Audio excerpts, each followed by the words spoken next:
How do we address the hypocrisy of liberals supporting UNRWA? It's called UNRWA, the UN Palestinian Refugee Agency. So in more detail, someone writes the following. Evidence was found that some employees of the United Nations in Gaza were Hamas members that participated in the October 7th massacre. As a result, many countries started defunding the United Nations. The left-wing liberals are very upset and are saying that defunding is collective punishment. But these same extra leftists called for defunding major police departments after one police officer out of force of 10,000 did something wrong.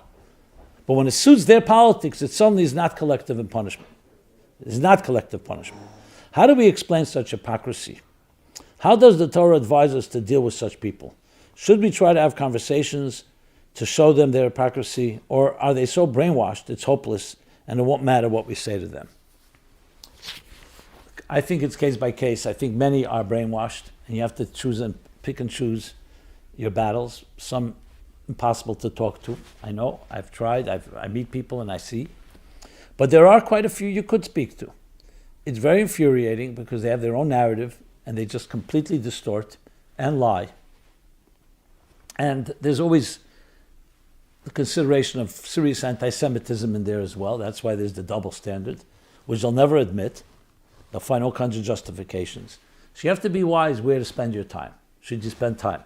We all know the hypocrisy. It's very, very clear. I mean, it's already been pointed out. You know how many people were killed in Syria? How many killed in Africa and other places, even as we speak? Nothing close to what's going on in Gaza. You don't even hear about it. The UN does not protest. There are no condemnations. It's non-existent. I mean, why is there no unified effort about freeing hostages that were taken? Innocent men, women, and children. You don't hear anything from all these liberals. They talk about one person was killed, tragically, Floyd. What about the 1,200 or more that were killed on October 7th? So the people who choose and pick like that, I mean, it's so transparent that it's embarrassing. It's tragic, actually. But we never give up hope. If it's someone you know that you think you can communicate with, by all means. And I have nothing really to say. What am I supposed to say? I'm as upset and I'm disturbed as you are when I see such hypocrisies, time and again. But, again, we have to look at ourselves. We have to deal with the battles that we have control over. We can't control everybody out there and how they think and how their distortions. We have to be strong in our position, voice it, share it, disseminate it, unapologetically, yes, in a kind way, but in a persuasive way, in a firm way. That's our platform. That's what I've been doing. I have to say, I have thousands and thousands, hundreds of thousands, even of Muslims that listen to my YouTube programs and so on. How many people are actually changed their mind? I know some are thinking a little differently. Some have actually changed a little. That's not my point. My point is we still have to broadcast what we need to broadcast. And I learned this from the Rebbe. The Rebbe spoke. He didn't always think who's going to be influenced, not going to be. And the fact that someone does not get influenced or someone doesn't like what he's saying or criticize it doesn't change them emes. We have to continue sharing the truth. And focusing where we can focus best, that will have the most effect and impact.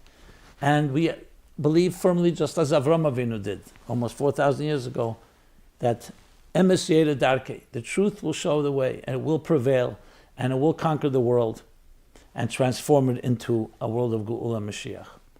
That's what we believe, and we continue to believe, and we've seen it happen in the past. Principles that once were shunned by the world, rejected, that the Jews embraced, a very small minority in the world, have become now mainstream. Values that people cherish about freedom, civil rights, human rights. The very values that many of these liberals consider so powerful, where did they come from? From the Jewish people. They don't even realize that. Those that bless you shall be blessed. And that's our approach to the whole picture. And we have to fight the wars that need to be fought without any hesitation.